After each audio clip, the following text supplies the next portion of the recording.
Hi guys everyone, I welcome to crack BOMS Pretiv admission test in AMU Aligarh. This video presented by Shop Application Letter Starts. ये आपका BOMS oblique प्रीतिव का admission test है 2018-19 का। Paper second जो है वो उर्दू का जो कॉमन होता है वो प्रीतिव स्टूडेंट के लिए भी। प्रीतिव स्टूडेंट वो स्टूडेंट होते हैं जो मदरसा बोर्ड से आते हैं, जो उन्होंने फाजिल किया हुआ हो, तो उनका जो डायरेक्ट एडमिशन होता है वो प्रीतिव में होता है। यहाँ AMU में 10 सीटें हैं प्रीतिव की। उनके लिए जो है उर्दू का जो है सेकंड पेपर जो कॉमन होता है, और फर्स्ट पेपर में उनका अरबिक और दूसरा पेपर होता है उनका उलूम शर्किया। BOMS का जो एडमिशन डायरेक्ट जो होता है वो साइंस वालों के लिए होता है, जो जिन्होंने 12th साइंस से किया है वो नीट के थ्रू होगा। लेकिन उनका उर्दू का पेपर जो है सेकंड वो कॉमन होता है प्रीति स्टूडेंट के लिए भी और BOMS के लिए भी। उन्हें अगर AMU में एडमिशन लेना है तो नेट में क्वालिफाइड करने के बाद वो AMU सेपरेट टेस्ट करवाती है उर्दू का। तो ये उर्दू का पेपर है, मैं इसे सॉल्व करके बताऊंगा, उसका सिलेबस भी बताऊंगा। चलिए मैं आपको सिलेबस ही बता देता हूँ पहले। अगर हम सिलेबस की बात करें तो ये अपनी जवान 7वीं जमात की है किताब है। पहले 10th स्टैंडर्ड का आता था, लेकिन लास्ट ईयर से इस सिलेबस को कम किया गया, अब 7th में है। देखिए ये इसमें चैप्टर के नाम हैं, तो आपके जो चैप्टर हैं वो पूरी किताब के नहीं हैं, इसमें भी चंद हैं। देखिए इसमें 2 हिस्से पूछे जाएंगे आपसे, वो चाहे आपके BOMS स्टूडेंट हों या प्रीति वाले, क्योंकि उर्दू का पेपर जो है दोनों का कॉमन होता है, एक ही टाइम होगा दोनों का। पहला है इसमें हिस्सा नस्र। अब हिस्सा नस्र में कौन कौन से चैप्टर हैं वो मैं आपको बता दे रहा हूँ। हिस्सा नस्र में पहला चैप्टर है आपका पत्थर का सूप, हिस्सा नस्र की बात हो रही है। दूसरा है हज़रत मोहानी का चैप्टर है नस्र, हिस्सा नस्र आपका। उसके बाद है तीसरा है मौलाना अबुल कलाम आज़ाद, ओके।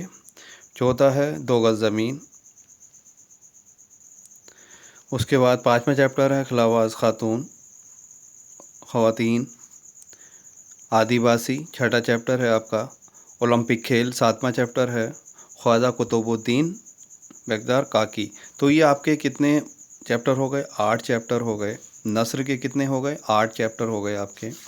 देखिए पहला चैप्टर था हिस्सा नस्र की बात हो रही है, तो पत्थर का सूप, हज़रत मोहानी, मौलाना अबुल कलाम आज़ाद, 2 गज़ ज़मीन चौथा चैप्टर है। ये 4 हो गए हिस्सा नस्र। और अगले पेज पे है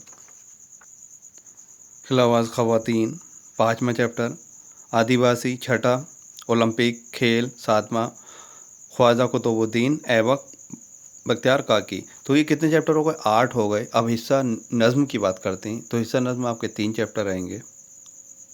हिस्सा नज़्म दूसरा है हमारा हिस्सा नज़्म। और हिस्सा नज़्म जो पहला चैप्टर है, जो सबक है पहला, सुबह के नज़ारे, सही है। ये किसकी है? सादत नज़ीर साहब की है।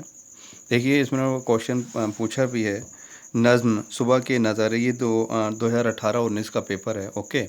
इसमें पहला ही क्वेश्चन है, नज़्म सुबह के नज़ारे के शायर का नाम क्या है? तो शहादत नज़ीर। सुबह के नज़ारे तो ये नज़्म हिस्सा है, तो शहादत नज़ीर, यही उसका आंसर हो गया। तो उसका एक ये हो गया चैप्टर, नज़्म की बात कर रहे हैं, शहादत नज़ीर यानी सुबह के नज़ारे। दूसरा हिस्सा नज़्म का है एक मकड़ा और मक्खी। एक मकड़ा और मक्खी अल्लामा इकबाल साहब का है ये की नज़्म है। तीसरी नज़्म जो है हमारी तहरीक, ये नज़्म है जानिशार अख्तर साहब की। तो ये 3 नज़्म हो गई आपकी और 8 नसर के चैप्टर हो गए। तो ये 7th क्लास की किताब है, आप किसी भाई वगैरह से अपने दोस्त से ले सकते हैं या नहीं ख़रीद लीजिएगा।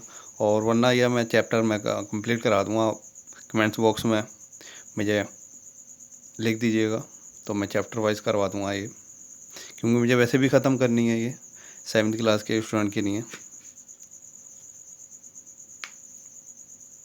तो आई होप आपको सिलेबस समझ में आ गया होगा, क्योंकि मैंने किताब भी बता दी है, ये आपकी 7th क्लास की किताब है। और इसी में देखिए अब जब हम क्वेश्चन सवाल करेंगे तो आपको अंदाज़ा भी हो जाएगा इसी का है, क्योंकि पहले चलिए पेपर करते हैं।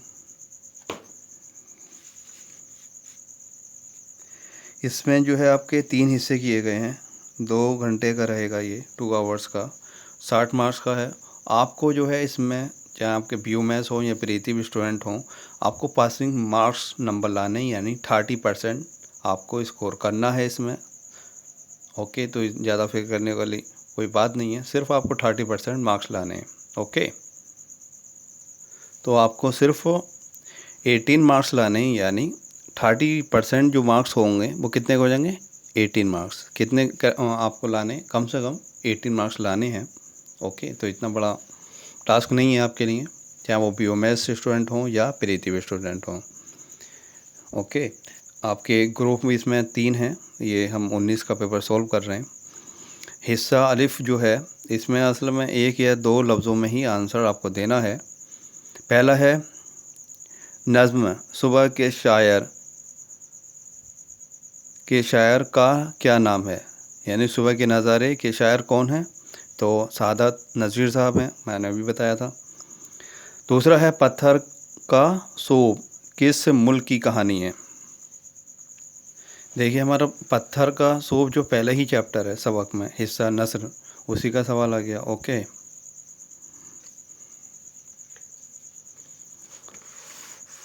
तो पत्थर का सूप किस मुल्क की कहानी है, आयरलैंड की कहानी है। क्या है, आयरलैंड। ओके, उर्दू मौली किसने जारी किया था, तो हज़रत मोहानी साहब ने। किसने, हज़रत मोहानी साहब ने। देखिए, हज़रत मोहानी साहब, ये हिस्सा नस्र दूसरा। ओके, तो सारा आपको टोटली इसी से मिलेगा, इससे बाहर नहीं मिलेगा आपको। बस एक बार रीडिंग कर लेनी है आपको, थोड़ा बहुत उसी से कवर हो जाएगा। ओके,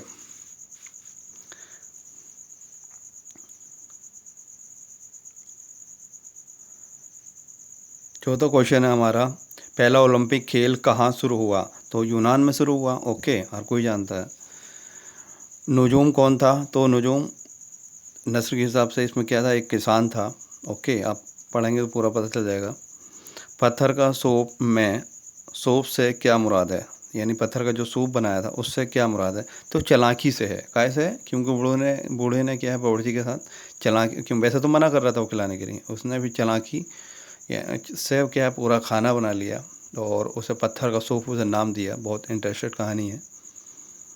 ओके, तो चालाकी से है।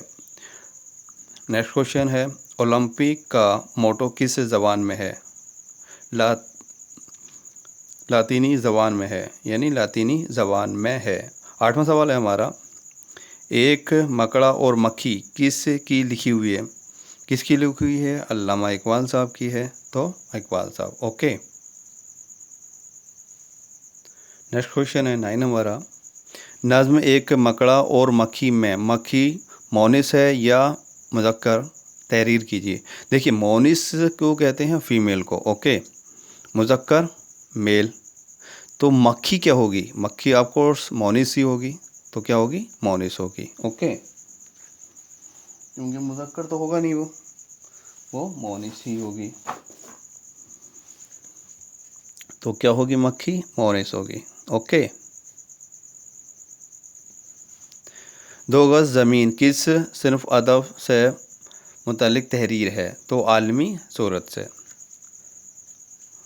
अब हिस्सा बी आ गया, खलावाज से क्या मुराद है, इसमें थोड़ा 1 या 2 लाइनें लिखनी हैं। जो खलाई परवास करते हैं, यानी जो खला में जाते हैं, सही है, जो स्पेस पर जाते हैं उन्हें तो कहते हैं खलावाज, जैसे कल्पना चावला थी। नज़्म एक मकड़ा और मक्खी का मौजू क्या है, यानी जो एक नज़्म है किसकी है, एक मकड़ा और मक्खी, या अल्लामा इकबाल साहब की है, तो इसका जो मौजू था, बेसिक जो सेंट्रल थीम है इसका, वो क्या है, तो एक मकड़ा और मक्खी का मौजू खुशामद पसंदी का है। किसका है, खुशामद पसंदी है, खुशामद या चापलूसी है, जिससे के ज़रिए झूठी तारीफ़ करके अपना काम निकालने की कोशिश की जाती है। ओके, यानी एक मकड़ा और मक्खी का मौजू खुशामद पसंदी है, खुशामद या चापलूसी है, जिसके ज़रिए झूठी तारीफ़ करके अपना काम निकालने की कोशिश की जाती है। ओके, नेक्स्ट तीसरा क्वेश्चन है, क्योंकि देखिए अल्लामा इकबाल का तो वैसे ही इम्पोर्टेंट है, तो ये चैप्टर बहुत अच्छे से पढ़ लीजिएगा। कई क्वेश्चन हैं इसमें से। एक मकड़ा और मक्खी में शायर ने मक्खी की आँखों और सर की किस से तस्बीह की दी है, ओके, तो हीरे की चमकती हुई कनिया, तो हीरे की चमकती हुई कनिया से तस्बीह की है, और सर कलगी से तस्बीह की है, कलगी से सजाया से तस्बीह दी है। ओके, नेक्स्ट सवाल है सबक मौलाना अबू कलाम आज़ाद के इस जुमले की तरतीब दुरुस्त कीजिए। मुजाहिद थे आज़ादी की तहरीक के वो, तो इसका जो सही जो तरतीब है वो आज़ादी की तहरीक के मुजाहिद थे, वो आज़ादी की तहरीक के मुजाहिद थे। ओके, नेक्स्ट क्वेश्चन है हमारा, मिसरे शानी लिख कर हसरत के इस शेर को मुकम्मल कीजिए। है मुश्क शगन जारी चकी की मुस्कत भी, एक तरफ़े तमाशा है हसरत की तबीयत भी। ओके, एक तरफ़ा तमाशा है हसरत की तबीयत भी। ये हमारा हिस्सा जीम आ गया, यानी तीसरा हिस्सा है। इसमें और बड़े देने हैं आपको आंसर थोड़े।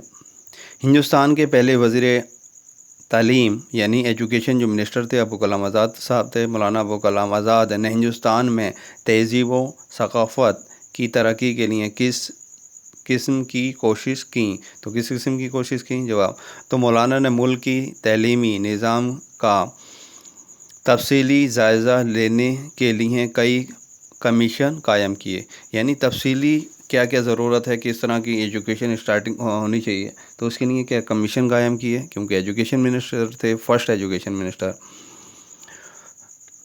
और कई सकाफ़ती इदारे कायम किए, जैसे सहादती एकेडमी, संगीत एकेडमी और ललित कला एकेडमी और Indian council for cultural education relation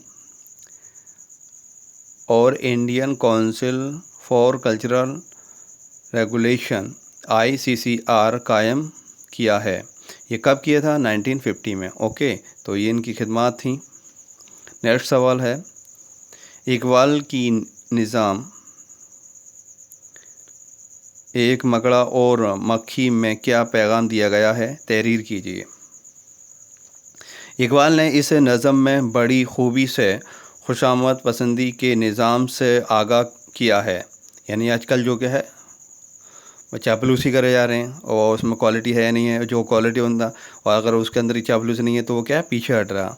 तो इकबाल ने इस नज़म में बड़ी खूबी से खुशामद पसंदी के निज़ाम से आगाह किया है। खुशामद चापलूसी है, क्या है? चापलूसी है, जिससे के ज़रिए झूठी तारीफ़ करके अपना काम निकालने की कोशिश की जाती है। ओके, नेक्स्ट सवाल, कहानी पत्थर का सूप में सूप की तैयारी के लिए बूढ़े शख्स ने किन किन चीज़ों का इस्तेमाल किया? तो बूढ़े शख्स ने पत्थर का सूप बनाने के लिए एक हांडी ली और पानी भर के आग पर रख दी। एक साफ पत्थर धोकर हांडी में डाला। इसके बाद सब्ज़ तरकारी, नमक, प्याज, लहसुन, मिर्च, आटा, मक्खन, दूध और आखिर में मुर्गे का गोश्त डाला। इस तरह पत्थर का सूप तैयार हुआ। ओके, तो बूढ़े आदमी ने क्या है, बावर्ची को किस तरह से धोखे से चालाकी से वो उसे क्या है सूप, पत्थर का सूप नाम दे के पूरा देखिए सारा पूरे आइटम खाने के उसने डाले और सूप तैयार किया। ओके, तो मैं कहानी पढ़िएगा, मज़ा आ जाएगा, वरना मैं तो खैर डालने ही वाला हूँ इस चैप्टर को पूरा कंप्लीट करके। हमारा अब नेक्स्ट सवाल है, हज़रत ख्वाजा कुतुबुद्दीन बख्तियार काकी क्यों कहते थे? जवाब, हज़रत ख्वाजा ने अपनी अहलिया यानी बीवी से फरमाया कि जब ज़रूरत पेश आए तो ताक में से रोटियां ले लिया करो। इसके बाद से गर्म गर्म रोटियां ले लिया करती थीं। इस सबब से ख्वाजा कुतुबुद्दीन बख्तियार काकी कहलाने लगे।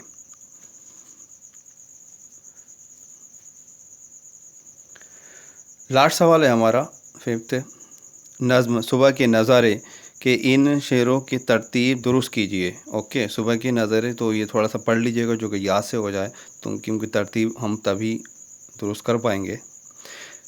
तो इसकी जो तरतीब है वो इस तरह से है, मैंने ये एक नंबर पे ये आएगा, फिर दूसरे पे ये, तीसरे है, चौथे पे ये। ओके। फितरत बहार पर है, दुनिया निगार पर है, हर शय है, उसके बाद ये आगा, हर शय है खूबसूरत रंगीन हर नज़र है।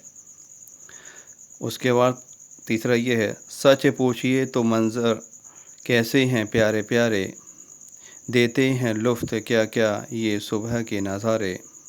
तो उसके बाद तो यहाँ जाओ करके यहाँ लिख सकते हैं।